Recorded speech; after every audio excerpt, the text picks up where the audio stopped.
Hey there, Martin here. I'm so excited to share something I've been working on for a while now. I call it Explorative Study, which is a technique I created to make studying character design faster and a lot more fun. It has changed the way I approach making characters, and I can't wait to show you how it can work for you too. This course is separated into two parts.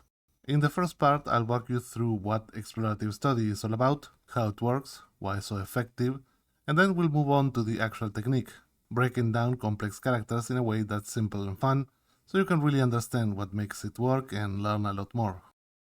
In the second part, we'll take that knowledge and dive fully into the basics of character design, starting with some concepts such as gesture, 3D mannequins, and basic anatomy, and then end up applying the explorative copy technique to get a system for making characters really easily.